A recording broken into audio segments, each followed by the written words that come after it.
Daa guyyaa aduun siiftu galgala ambooliin mootummaadhaa qooxaariin siiftu tokko jedhe. Siigalee ifaan inni lammadaa ifaa rabbii tokkichaati. Ifa yoo isa qabattee isa keessa jiraatte qalbiin si iftu sanidha. Yoo aduu keessa jiraatte fuulli keessi ifa ni mul'atta jechuudha. Hiikkaansaa ni mul'atta jechuudha.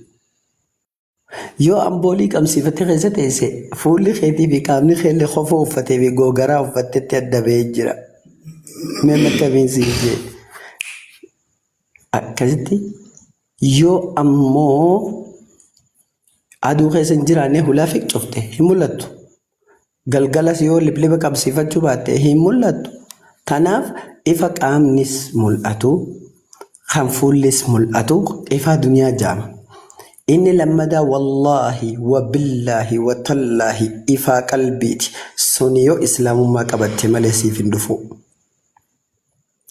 Ifaan qalbiidhaa ka qalbiitee mul'isu jechuun waa hunda barachuudhaan qo'achuudhaan hubachuudhaan gartee xiinxaluudhaan gadi qabdee tafakkurtee gaafiif deebisaa laattee akkatti gaafatanii fi akkatti ibaadaa godhanii fi akkatti salaatanii fi akkatti qara'anii fi akkatti soomananii fi akkatti waa hunda qaraata. Sun qalbiidha si ibsa. Ifaan addunyaa kun immoo aduun fuula si ibsiti malee qalbii si ibsitu. Ambooliin fuula si mul'ifti malee qalbii si mul'iftu. Islaamummaan onnee tee keessa qalbii tee keessa sammuu tee keessa waan jiru alabbaafte nama hundaafuu dachaan daddabaltee barumsa laatti. Dukkana keessa jirtanuun jedhanii miti mee cellimaa jedhanii miti nee waan deebisaa takka jaaf dukkana qaamaa baanamoo dukkana qalbii baananii jeen gaafadha.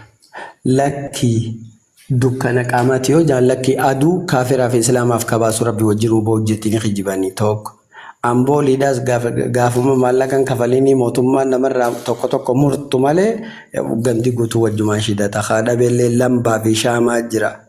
Toleeji lakki dukkana qalbiitii yoo nuun jaan taate dukkanni qalbiidhaa fi ifa qalbii wanni ja'amu waa lamaan adda baha.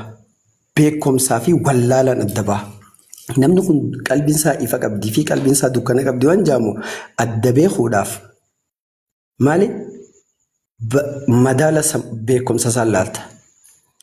Beekumsi isaa yoo inni beekumsa hin qabaanne gaafachuu hin beekne.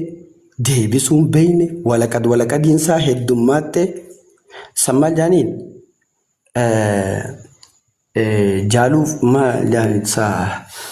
jaaluuf ammoo maarree jaaniin takkaatu jira waan akkasiisani.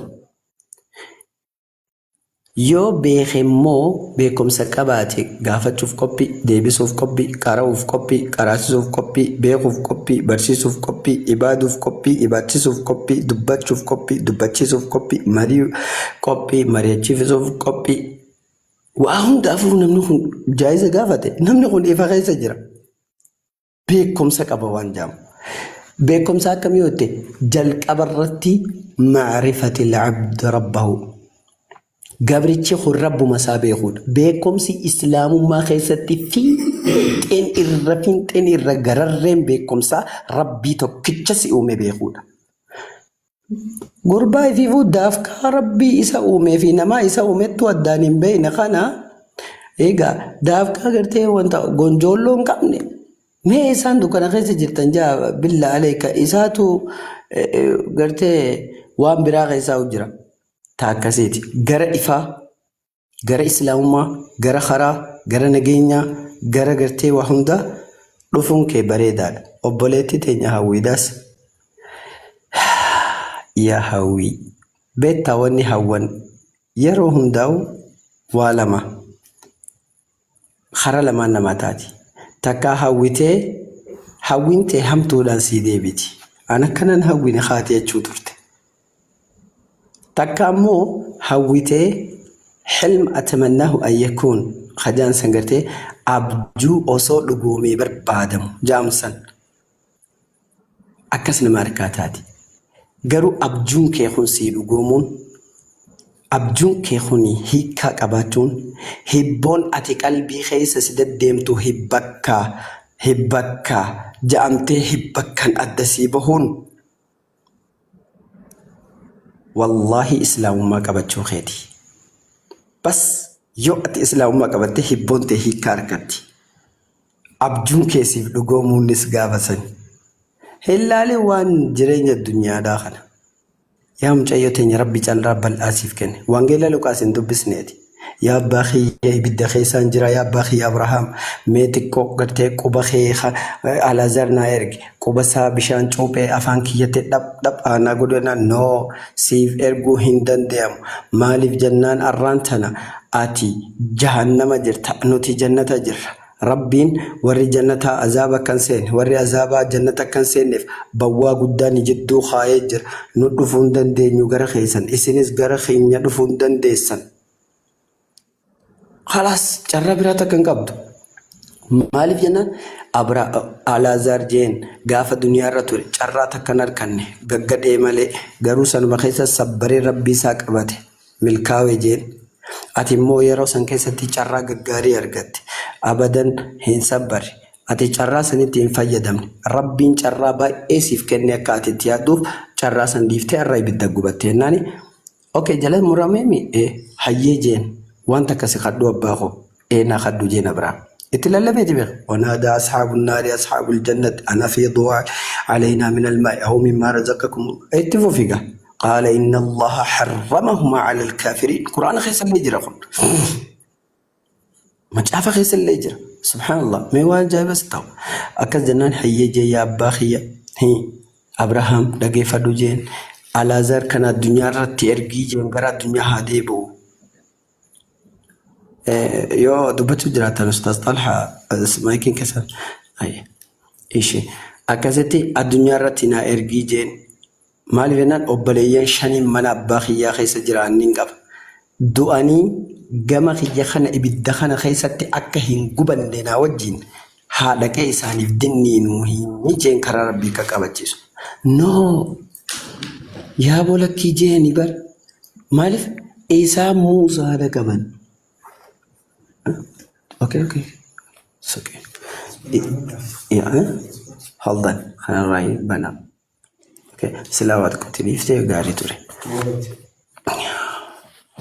Soo dhifama akkasitti isaan muuseedha qaban ergamoota rabbii qabanii jeellaan mee akkamiin jedhe isaanuma haadha gayanii bas isaanuma haadha gayanii maaliif nabiyyoota rabbi sitti erge yoo dhageesse ajaja saantifikaalii isaanii yoo goote jannata seenta jeenkaa. Lakki jeen namichi faagaan azaaba keessa taa'ee alaana lusuun akki jeeni lakki namni du'e yoo duniyaarra deebi'ee isaanii dinniini malee wanta kan dhageenye naan hin ta'u jeen maaliif namni nabiyyoota rabbiin dhageenye yoo namni warri du'e yoo galeetti malee hin dhageenye jeen tanaaf nabiyyoota rabbii haa dhageenye jeen. Tanaaf obboleettiti ati har'a nabiyyi rabbii yoo dhagahuu dabaatte sallallahu alaihi wasallam yoo namni du'e galeewu akkamitti dhagahuu dandeessa? Kottu nabiyyi rabbiitii gara isaa gartee garee rabbii tokkichaa siyaama. Warri taayimii as jalaatan deemaa taayimii teessan fuudhaadhaa shaamaa bira kaayaa itti qabsiifadhaa akkasi jala ta'a happy birthday jaa manni mana keenya. Taayimii isin nulaa jajjan warri barnoonni isaaniif hin taane as keessaa kiiloomeetira 700 fagaadha. Maaliif jennaan isinumaatu osoo hin beekne dhufee osoo waa takka baratiin deeme. Warri nagayaan taa'e immoo barannoota hiriyaan teessan barattee deemti. Fila wayi tole hawwi gara rabbii tokkichaa hoottu carraa kee ilaalladhu. Gara rabbii deebi antana siin jedha akkam jetta ustaazan rabbiitti amanee jiraaman rabbii kamitti amantee yaa mucayyoo teenya ani allahatti amanee jira okay waysi gaafadha eebbifami haqaan gabbaraman allaha tokkicha malee akka hin jirre ragaani ni amantaa Yaa nama namarree amanee raasa kana. Maa yeroo hundaa dhugaa ba'an jiru ani rabbiin Allahadha jedhe. akkana. Okay. Nabi Muhammad sallallahu alaihi wasallam ergamaa xumuraa fi goolabbii ka addunyaa tana guutuuf ergame akka ta'e ni amantaa? Nama na garuu shaadaa booda wayyaka. Borfaa wayii No, beekaa. shaadaan itti afaan Oromooti. Amma reefu Ustaaz Abdulfattaan gaafatee too shaadaa kunnoo Ustaaz Talhaan itti fufe wajjin. Ni amantaa? Yaa Nabi Muhammad ergamaa rabbii ta'uu isaa nan amana. Ka xumuraa goolabbii ka aalam addunyaa guutuu ergaman akka ta'e ni amantaa? Yaa sirriitti. Maashaallah. Galatoom.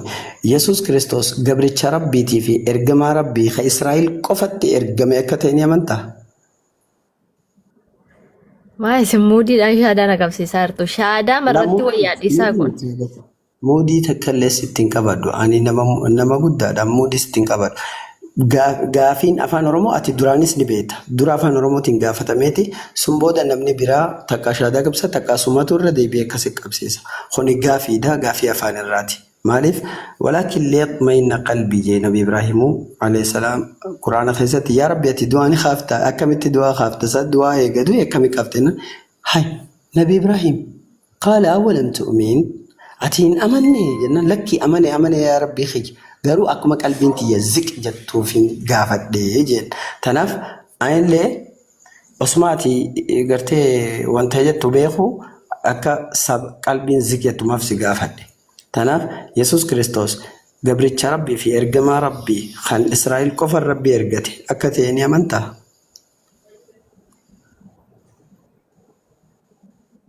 Allahan rabbii ta'uu isaa nan amana. Nabi Muhammad ergamaa rabbii ta'uu isaa nan amana.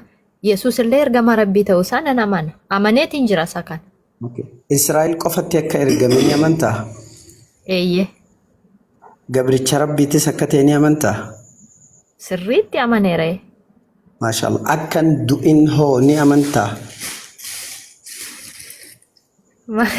Egaa amma maal seerumaan shaadaan qabadhu ree? No shaadaa haadha koo. Baraatiin kun wanta akkasii hin jaa hawwii. Hawwiitu. Yaa seerumaa wayya ka Wanta ustaazee. akkasii. Ishii rakkoon qabutu suni itti deebina. Wanta akkasii hin jedha hawwii teenya. Ani nama takka eega wal barreerraa takka naafiyati abbaa kana abbaa sanillee waliin jenne kabaja walitti hin dhabne mitiire. Yaa. Alhamdulillah. Kaafiras taate islaamaas taate ani waan takkallee gartee kuni dhimma si ilaallatu malee dhimma nalaa gartee wanni nalaa leessu mucayyoon tun maaluma rabbiin dhiiroo qoodeef waan jedhutu nalaa leessa. Keessa qalbii tiyyaatii na dhukkubsa yoo ati gartee karaa rabbiitiin ala gaafa waan biraarra jiraate keessa qalbii na dhukkubsa malee ol deemee si arrabsuu fi si qeequu takkaan irratti nagarre. Right? Sirriidha dhugaa. Tanaaf jecha ani nama sammuun banaati ati. Sammuun banaa hoggaan jiru nama sammuun isaa dalagu kilik kawkaw dirri. Tirrim akkasitti sammuun ta'e daleeti. Namni gari beektaa sammuun akka sa'aa gidaararraa osoo kana deemtu xiyyaan osuma deemu dhagaa hoggaa fixe akkasuma dhaaba. Namni gariin hedduun sa'aa xiyyaa gartee dhagaa fixe xiyyaan akkama bakkuma takka qofa dhaabbatu akkasi. Ati immoo ni daleeta. Sammuun ta'e qalalawu ni daleeta. Tanaaf jecha namni si sossobuus hin danda'u. Islaamummaas addaan bartee. Kiristinnaa saddaan barte islaamummaa fi kiristinnadhaan alatti waan ajaa'ibaa taati barte ansiif hima. Namni warri tawxiida lallabu warri da'waa godhan kan islaamaa hoo ummanni kun maaliif godhan maalirra godhan gara kamiin nama yaaman haala kamiin nama yaaman dhugamoo sobatti dubbatan waan jedhus adda barte. Warri kiristaanaa warri waangeelatti hoottaa Yesuus fayyisaa hoottaa jedhus ummanni kun jecha akkam fayyadaman. Waan jiru namallee dabarte ati irraa amantii qofaami akka hiyyatti akkanan hubadhe. Tanaaf jecha namni wanta godhuu danda'u sossobee namni shaadaa si qabsiisuu danda'u jiru kun mujarrad su'aal question bas gaafiidhuma malee. Tanaaf Yesuus Kiristoos akka gartee ummanni hin ajjeesin akka rabbiin du'a jalaa ol fudhate akka deebi'ee du'u taa'u ni amantaa? Nana mana Alhamdulillah fixanne kun tanu. Masha ani shaadaa sin qabsiifne beeki. Duraanin adda amma dhiqatanii salaatu malee maaltu hafe ma? boru diggisii nyaanna inshaallah. Boru diggisii nyaanna inshaallah bi'iidhnillah. Inshaallah. Boru guyyaa waa itti dhiisinu. Akkana wallahi. Shugguxii maqaa naa baasaa jedhaa jirti. Ishi rakkoon qabu baafnaan. Hawwi naa baasuufiin jetti jirti. Si baasuufi deema. Ishee naa filattu ka. Anis nan baasaa fi Baasiif mee? Ati baasiif? ani Najaatiin jedha maqaa Najaat jedhu kana nan jaalladhaan biyyatti mana barumsaa tokko baranne mucaa tokko waliin maqaa Najaat kana na fudhata. Najaat illee ibidda jalaa illee najaa baate. Maaliif ni jebe? Reefumtan sammuu mitiyyoo tanaa akka sa'aa dhahaan dalaguutti kaw kalalau qat jecha daleedii isin jenne. Amma maquma isiin baaftee irratti ol najaa jechuun maal jechuudha hawwi mees magaafa. Ani najaa ba'uu gara jedhuttanii kadhaa garuu hiika isaan beeku dhugaa dubbachuuf maqaa kana hedduu jaalladha. Hanum rabbiin sammuu bareedduu tana sii kanne tokkichi sun maqaan isaa haa eebbifamu. Ameen. Mee wanta akkasiin jedhu.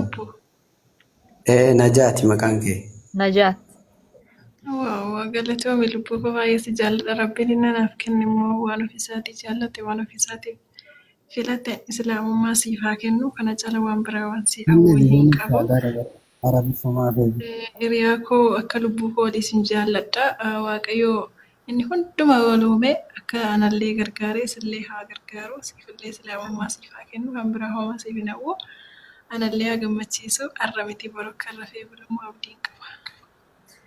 Amii isinillee irratti si jabeessu nama diinii kana. Arrallee raftee ni bulta. Arraa'u raftee bulta. Naafi hawwiin qofti carraa walitti haa harkannu. Itti fufaa isin amma carraa yoo fudhata isin taate. Hawwii ta'e eebbisuu qaba. Haa eebbiftuu rakkoon qabu akka hin jebare.